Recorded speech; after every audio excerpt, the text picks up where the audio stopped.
Film ini dibuka dengan suara percakapan antara pemandu berita dan narasumbernya di sebuah tayangan televisi. Pembahasan tentang krisis yang tercipta karena pandemi membuat mata Esther terpaku pada layar televisi di rumahnya itu. Tak seberapa lama, ia pun memanggil anak angkatnya yang bernama Alexa untuk turun ke lantai bawah dan membantunya bersih-bersih rumah.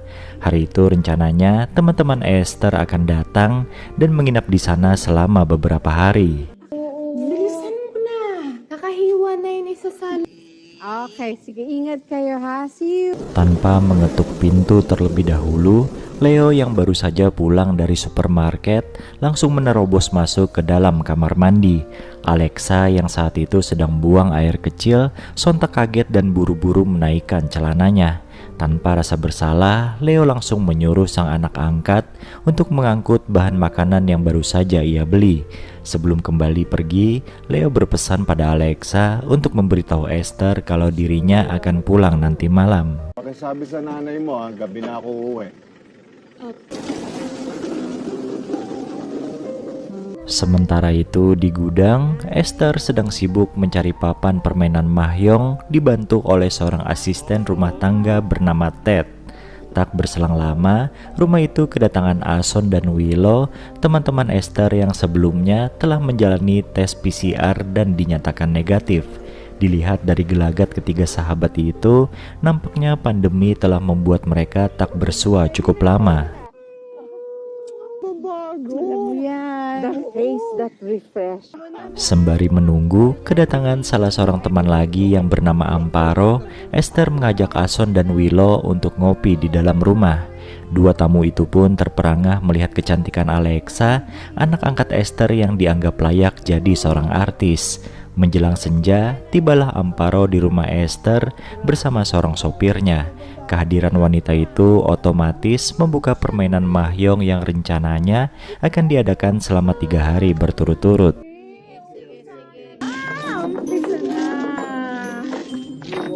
Ada rasa haru yang menyelusup ke dalam hati 4 sahabat itu, di mana mereka masih bisa survive dari pandemi dan kumpul-kumpul lagi seperti dulu.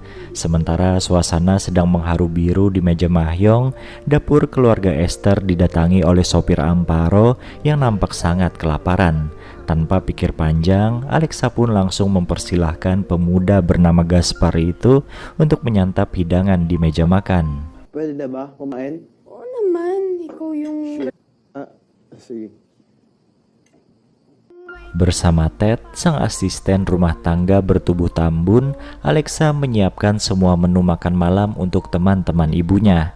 Ketiga tamu di rumah itu pun tak heran kalau makanan yang dibuat Alexa serba enak karena latar belakang pendidikan gadis itu yang merupakan siswi di sekolah jurusan tata boga. Sambil menyantap makan malam mereka, Esther dan teman-temannya berbincang seputar tren yang terjadi selama pandemi. Tanpa sepengetahuan kedua orang tua angkatnya, halaman belakang rumah telah dijadikan tempat ngudut favorit oleh Alexa. Gaspar yang kebetulan menyantap makan malamnya di sana terlihat senang karena mendapat teman ngobrol berparas cantik. Setelah saling mengenal nama satu sama lain, Gaspar pun tak sungkan untuk bertanya nama akun Instagram dari Alexa. Ito, ano yung username mo? Alexa. Melihat Amparo berjalan menuju mobil, dengan sigap Gaspar langsung menyusul majikannya itu. Setelah berbincang singkat dengan sang suami via telepon, Amparo meminta Gaspar untuk memijatnya di dalam mobil. Ternyata hubungan dua orang itu lebih dari sekedar majikan dan sopir. Pijatan pada bahu Amparo seketika berubah menjadi pertautan bibir yang nampaknya sudah sering mereka lakukan. Naman na... Setelah majikannya kembali bermain mahjong, Gaspar yang gabut mulai mengirim pesan pada Instagram Alexa. Pesan itu disambut ramah oleh yang punya akun dengan membalasnya dalam hitungan detik saja. Komunikasi yang terjalin baik di antara dua muda-mudi itu sudah bisa dipastikan karena adanya ketertarikan satu sama lain.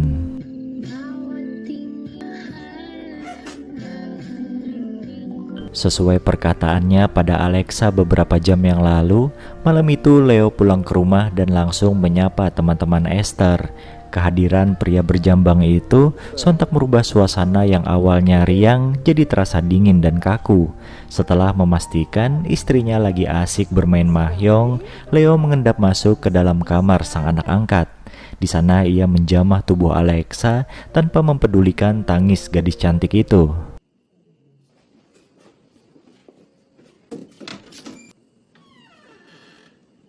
Telepon dari debt collector di pagi hari membuat suasana hati Leo jadi berantakan. Emosi pria paruh baya itu pun makin memuncak setelah menyaksikan Alexa sedang bercengkrama dengan Gaspar di pinggir kolam renang. Ketika Alexa sudah berada di dalam rumah, Leo langsung menceramahi anak angkatnya itu untuk tidak berdekatan dengan sopir Amparo. Driver, tigilan mo yung kalan. Mamamahay ko to. Kolam renang menjadi tempat favorit bagi penghuni rumah Esther dan para tamunya untuk menikmati sarapan pagi itu. Orang-orang yang ada di sana seketika terperangah melihat Alexa mulai melepas pakaiannya dan menceburkan diri ke kolam renang.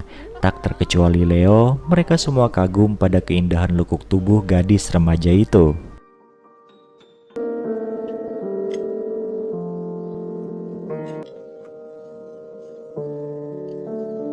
Perilaku Alexa kala itu dianggap sebuah provokasi oleh Leo yang merasa punya hak penuh atas tubuh sang anak angkat.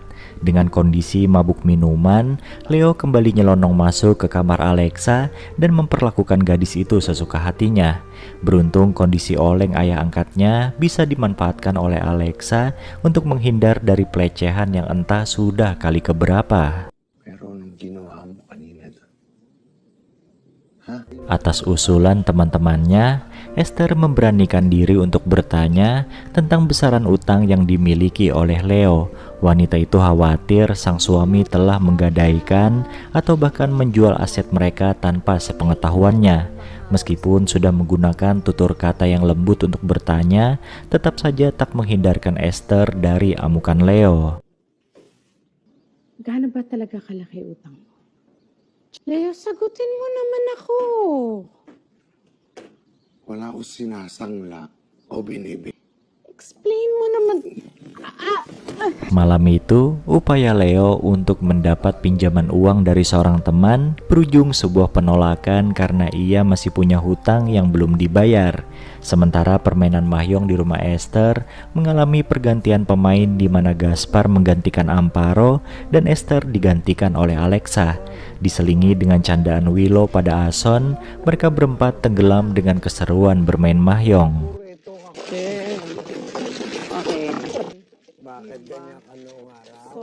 Setelah beberapa kali putaran, Willow, Ason, Alexa, dan Gaspar sepakat untuk menyudahi permainan mahjong mereka malam itu. Entah kerasukan jin apa, Alexa dan Gaspar yang kebagian tugas bersih-bersih nekat bermesraan di atas meja mahjong.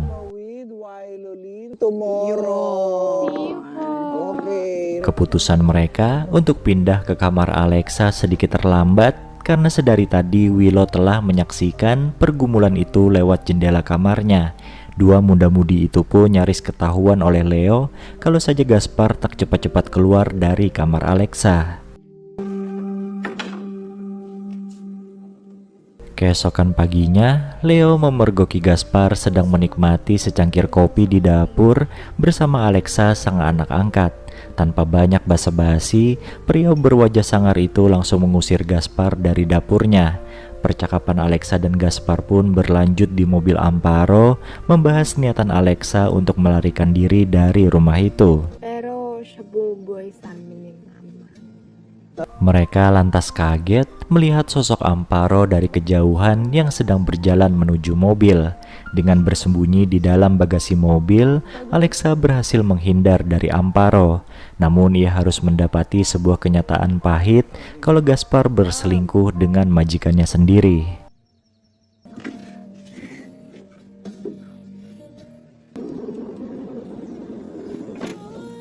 Setelah mengusir sekumpulan debt collector dari rumah, Leo dibujuk oleh sang istri untuk mau bermain mahjong bersama 3 temannya. Daripada suntuk, pria parubaya itu akhirnya menuruti perkataan Esther dan mulai duduk manis di depan meja permainan. Berawal dari sindiran Amparo tentang utang yang dimiliki oleh Leo, pertikaian antara 2 orang itu pun tak bisa dibendung lagi.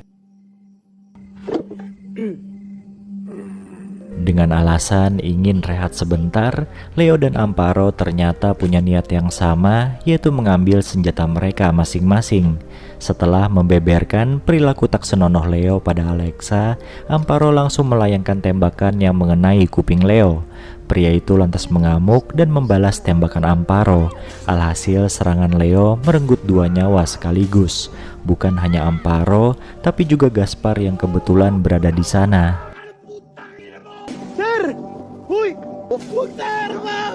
Betapa kagetnya Alexa setelah melihat Amparo dan Gaspar bergelimpangan di pekarangan rumah. Gadis itu sontak berlari menjauh dari kejaran Leo yang sedang menggenggam senjata. Namun sang ayah angkat berhasil menyusulnya dan mulai melayangkan pukulan pada Alexa. Tiba-tiba, kepala Leo mendapat hantaman keras dari potongan batang pohon yang dilayangkan oleh Ted, si asisten rumah tangga. Pria bertubuh tambun itu tak rela kalau Alexa yang sudah dikenalnya sejak kecil terus mendapat perlakuan kasar dari Leo. Film ini pun berakhir dengan scene di mana Ted tak berhenti memukuli majikannya itu.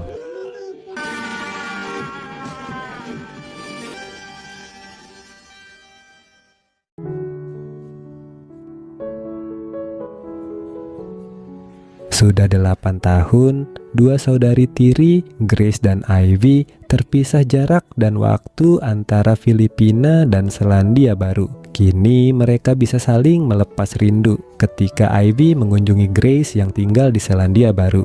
Selain berkunjung, Ivy sebenarnya ingin mengikuti jejak Grace, sang kakak tiri di negara itu. Namun dia ragu akan mendapat visa kerja sekaligus pekerjaan di sana. Di perjalanan menuju rumah Grace, Ivy yang memiliki hobi fotografi sangat antusias memotret pemandangan indah Selandia Baru.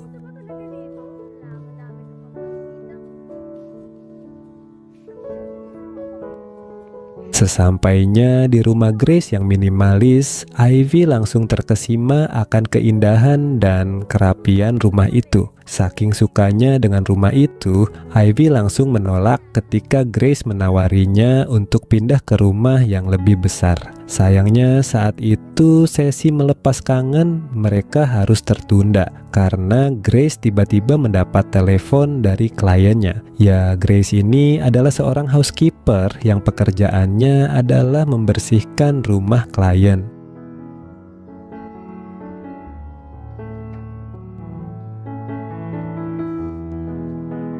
Meski dirinya lelah karena jet lag, malam itu Ivy tak bisa menolak ketika Grace mengajaknya pergi ke bar. Di sana, Ivy sempat saling melempar senyum pada seorang pria yang tiba-tiba dicium oleh Grace. Ivy pun langsung memasang wajah datar ketika Grace memperkenalkan pria bernama Felix itu kepadanya. Felix yang juga berasal dari Filipina adalah pengelola bar tersebut.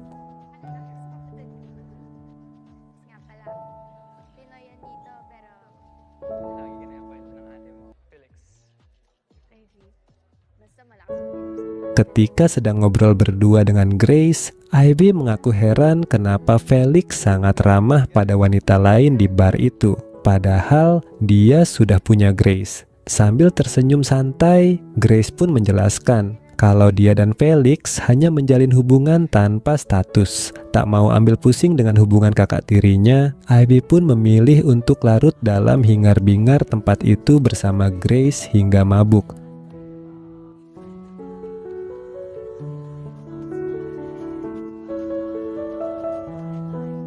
Ternyata Ivy lebih jago minum daripada Grace. Bersama dengan Felix, Ivy harus memapah Grace yang mabuk masuk ke rumah. Ketika sedang beristirahat di kamarnya, Ivy mendengar suara orang kepedesan dari kamar Grace di sebelah. Ternyata kakak tirinya itu sedang bermesraan dengan Felix. Keesokan paginya, Felix mengajak Grace dan Ivy berkeliling kota. Dengan kameranya, Ivy memotret keindahan alam serta kebersamaannya dengan Grace dan Felix.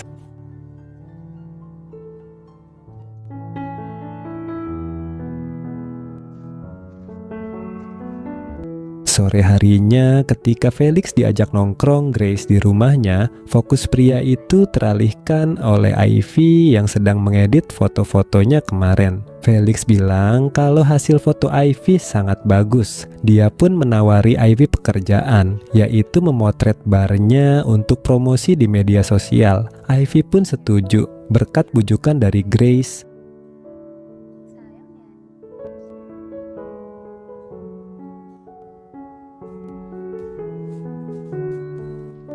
Meski pekerjaan itu hanya 1 hari saja, tapi 1 hari itu juga yang bisa merubah hubungan antara Ivy dan Felix. Ivy jadi lebih mengenal Felix yang ternyata bukan hanya pengelola bar tersebut, tapi juga pemiliknya. Bar itu adalah warisan dari ayah tiri Felix yang baik hati. Kelembutan sikap Felix terhadapnya membuat Ivy lupa kalau pria itu adalah gebetan kakaknya. Sampai-sampai ketika Felix menciumnya, Ivy hanya pasrah bahkan mau diajak bermesraan.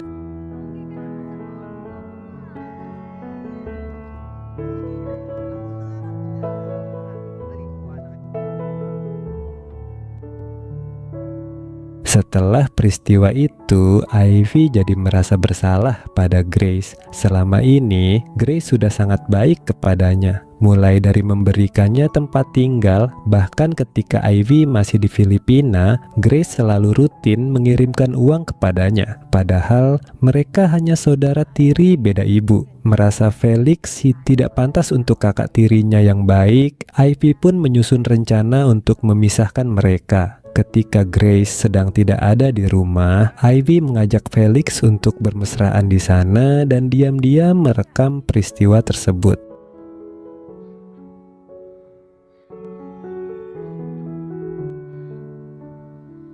Namun nampaknya Ivy malah terjebak dalam permainannya sendiri. Ketika dia bersedih karena belum juga mendapatkan pekerjaan, ada Felix yang memberinya dukungan. Perlahan hati Ivy mulai luluh dan dengan senang hati bermesraan bersama Felix. Mereka berkali-kali melakukannya ketika Grace sedang tidak ada di rumah. Sementara itu di hadapan Grace, Felix tetap bersikap seperti biasanya dan mereka juga sering bermesraan di rumah itu. Suatu hari kebusukan Ivy dan Felix akhirnya dipergoki oleh Grace. Mengira kalau Grace akan pulang telat, Ivy dan Felix yang sedang asik bermesraan kaget melihat wanita itu tiba-tiba pulang dan memergoki mereka. Felix pun mengaku pada Grace kalau dia mencintai Ivy. Tentu saja ucapan itu makin membuat Grace marah, kemudian mengusirnya.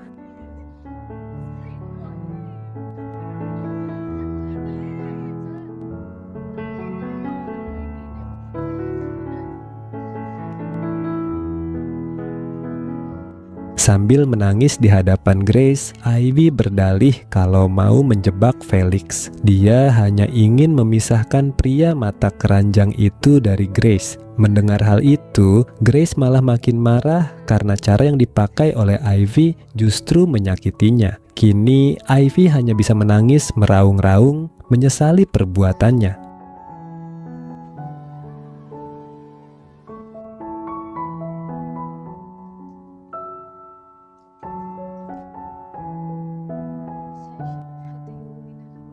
Suatu hari setelah berhari-hari didiamkan saja oleh Grace, Ivy bilang kalau dia telah memesan tiket pulang ke Filipina. Sambil berlinang air mata, Ivy meminta maaf pada kakak tirinya yang dari tadi hanya mendiamkannya saja. Sementara itu, Felix juga mencoba meminta maaf pada Grace. Felix berharap apa yang telah terjadi tidak menghancurkan persaudaraan antara Grace dan Ivy. Sebelum pulang, Felix memberikan selembar kartu nama pada Grace.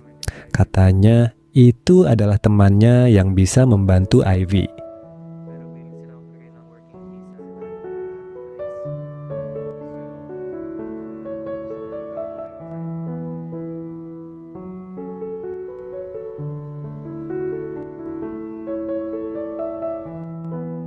Ketika Ivy sedang mengemas barang-barangnya, Grace bilang kalau Felix punya teman yang bisa memberikan Ivy pekerjaan, bahkan membantunya membuat visa kerja. Karena merasa bersalah, Ivy pun menolaknya dengan halus. Namun Grace mengingatkannya kalau ini adalah impian mereka dari dulu, yaitu bisa bersama-sama di sana. Tidak ada yang lebih penting dari ikatan persaudaraan mereka. Dengan diiringi derai air mata, kedua saudari itu larut dalam rasa haru.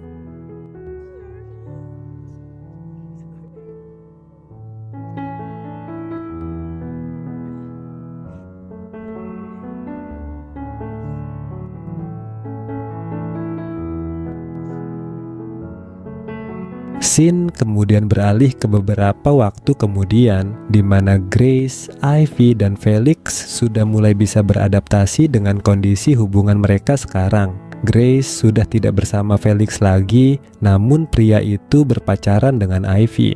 Terlihat mereka sedang nongkrong di sebuah tempat yang indah sambil tersenyum bahagia. Dan film ini pun selesai